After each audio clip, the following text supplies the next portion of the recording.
Hello and welcome to the Learning Love Podcast, brought to you by the Learning Love Foundation, helping people transform how they love, live, and lead. I'm your host, Dr. Mark A. Hicks, and I want to thank you for joining us today as we spend some time learning love. Love is the answer. Now all we have to do is explore all the questions. And today we are going to explore one of the critical areas for being happy in your relationships. Now, a lot of people will look at their relationships and maybe they're not particularly happy in that relationship, and they blame their spouse, they blame their family. They think these people or this person in my life is not making me happy as I wish they would. That's not necessarily how it works. Now, of course, if you are in an abusive relationship, if you're in a highly toxic relationship, clearly that's going to affect your level of happiness. But if you're not, if you are in a basically functional relationship, no relationship is perfect, but if you're in a basically functional relationship, but you look and think, this relationship just doesn't make me as happy as I thought it would. I'm not as happy as I used to be with my spouse, in my marriage, in my relationship. There may be a reason for that that has nothing to do with your marriage, your family, or your relationship. It might be that you're just not happy as an individual, yourself, that you are not happy.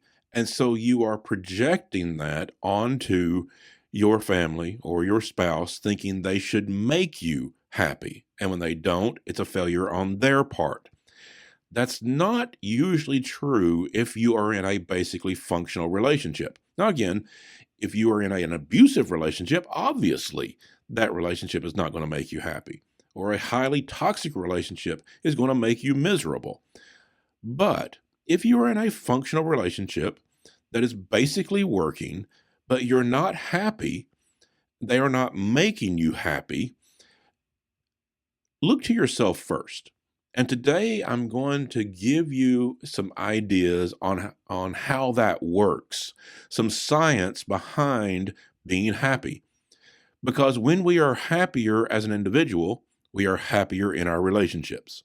When we are happier as a person, we are generally happier with our spouse.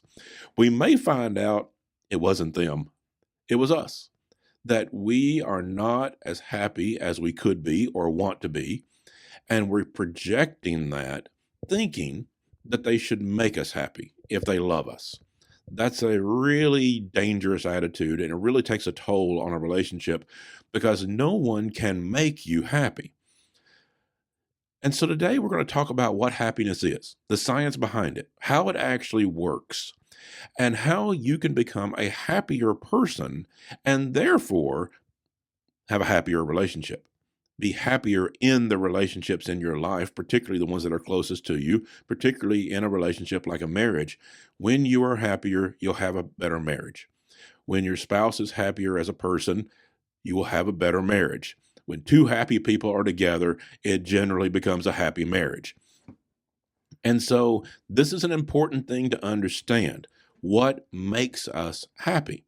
So today we're going to talk about 3 factors that go into making a person happy and the percentages of each one. And this is going to be very important to understand. There's some things that we can affect and some things that we can't. And so we need to take control of the things that are in our control to elevate our happiness. Now, when I say percentages, keep in mind, we cannot boil all of human understanding into strict percentages. We can't take a subject like happiness and assign percentages that are completely, totally exact. Doesn't work that way. There's a lot of ebb and flow. There's a lot of variations in humanity. And so I'm going to give you some percentages today that we are given by science, but keep in mind, it's not an exact science, okay? It comes from research, but it's not an exact science. It can vary a little bit. So I'm not trying to give you exact numbers, but when I do give you the numbers, I think you're going to see something very important, that we can make ourselves happier. So, generally speaking, there are three factors that go into making a person happy or determining how happy they are in life. The first factor is your personality, your genetics, how you're wired up and how you were born, what you got from your family. And generally speaking, that's about 50% of your happiness level. Some people are just born more optimistic and have a better outlook on life and are generally just kind of wired up to be happier people. They laugh easily, they find everything funny, and they just have that kind of happy-go-lucky personality trait that they inherited from their family. That's just how they're wired up. Other people are more serious, they're more cerebral, maybe more pessimistic by nature. They want to see it to believe it, and they're not going to be happy about something until it's proven. They're not going to have a happy outlook. They're going to be happy about things that they see happening in real life in real time. And so, they may not have as happy a outlook. They might not be quite as jovial because they're a much more serious, cerebral person. That's okay. There is nothing wrong with that. You can still be a very happy person. But generally speaking, your level of happiness will be a little lower if you're a much more serious person versus someone who laughs very easily and has a very positive outlook. About 50% of your happiness level is determined by your personality. And while that can change a little bit, particularly over years and decades, we do evolve as people, and our personalities are not the same at 55 as they were at 25 or at 5. Okay, we change over the years. We grow up, we mature, we think differently, we learn some lessons. And so it may vary over the course of life, but in general, we are who we are genetically, personality wise. We have a basic core personality that doesn't vary a whole lot. And about 50%, roughly 50% of your happiness level is determined by your genetic makeup, your core personality. And that's not going to change a whole lot. The second factor that goes into your happiness is your circumstances. I think that goes without saying. Obviously, if someone close to you has passed away, you're going to be very sad. You're going to be grieving. You're going to be upset about that, and that will affect your level of happiness as you are healing from that. However, there's other circumstances, even in that very tragic scenario, your happiness can be affected by the support you receive from your family, from your friends, from the community around you, your neighbors, your church. People in your life can be so supportive in that time that it actually warms our heart and makes us very grateful. And so those circumstances, you may have a very tragic circumstance where you are sad, grieving, you're not happy, and yet at the same time, you can be very happy and grateful with with the support that you are receiving around you in life. And so at the same time, you can be happy and sad. That is very possible. And so circumstances affect our life. But the percentage of that is relatively small, and this surprises a lot of people. Only about 10% of your happiness is affected by your circumstances. About 10% of your happiness is affected by what happens to you each day, by what goes on in your life. I think a lot of people assume it's 100%, or at least 80 or 90. It's a high percentage because we're always looking at our circumstances to determine whether or not we can be happy. And in reality, circumstances do play a role, but a relatively small role. It has to do more with how we respond to our circumstances, what choices we make in the midst of our circumstances. And that brings us to the third factor, our own choices. The third factor of what determines our level of happiness is our own choices, how we choose to react, what attitude we choose to have, whether or not we practice things like gratitude, whether or not we have pursued things in our life like meaning and purpose, whether or not we pursue things like healthy relationships. Are we putting the time and effort into building healthy relationships? Those choices determine about 40% of our happiness level. And so about 50% is based on our personality. Not going to change a whole lot, not going to change radically over the course of life. We pretty much inherited our core personality traits. 10% are from our circumstances, and we really don't control things in life. Life happens. We all know that. Life happens. We don't have control over everything that happens in life. And so about 10% of our happiness level is determined by things that are completely out of our control in our circumstances. But about 40% is determined by the way we choose to live life every day, the choices we make, what we choose to look at. Do we just look at the negative, or do we look to find the positive in life as well? Do we choose to have a good attitude? You know, you can be in a good mood for no reason. And some people are surprised by that. But think about it. We're in a bad mood for no reason, aren't we? Sometimes people will say, what are you so upset about? Why are you in such a bad mood? And we say, oh, nothing. I don't know. I'm just in a bad mood. No reason. Well, if we can do that, why can't we be in a good mood for no reason? Why can't we choose, for no particular reason at all, just to be in a good mood and to have a bright outlook that day? Those type of choices are available to us. We can look for the positive things in life. We can choose to laugh when things are funny instead of being kind of gruff and looking to be so serious all the time. Even if we're a serious person, we can choose to look on a more bright side. We can choose to be grateful for the good things in life, even in the midst of the bad. We can make choices about what attitude we're going to bring to life each day, and we can choose to nurture things like relationships and our own health and mental health. It doesn't have to be perfect, but we can nurture those things. Those are choices. And when we make good choices, we can increase our happiness by maybe 40%. Now, let's think about that. If I told you that I could present you with a plan to make you 40% richer, that you could be 40% more wealthy than you are right now, you'd want that, wouldn't you? Everybody wants more money. And so if you had a method of becoming 40% more wealthy than you are right now, that's probably something you would want.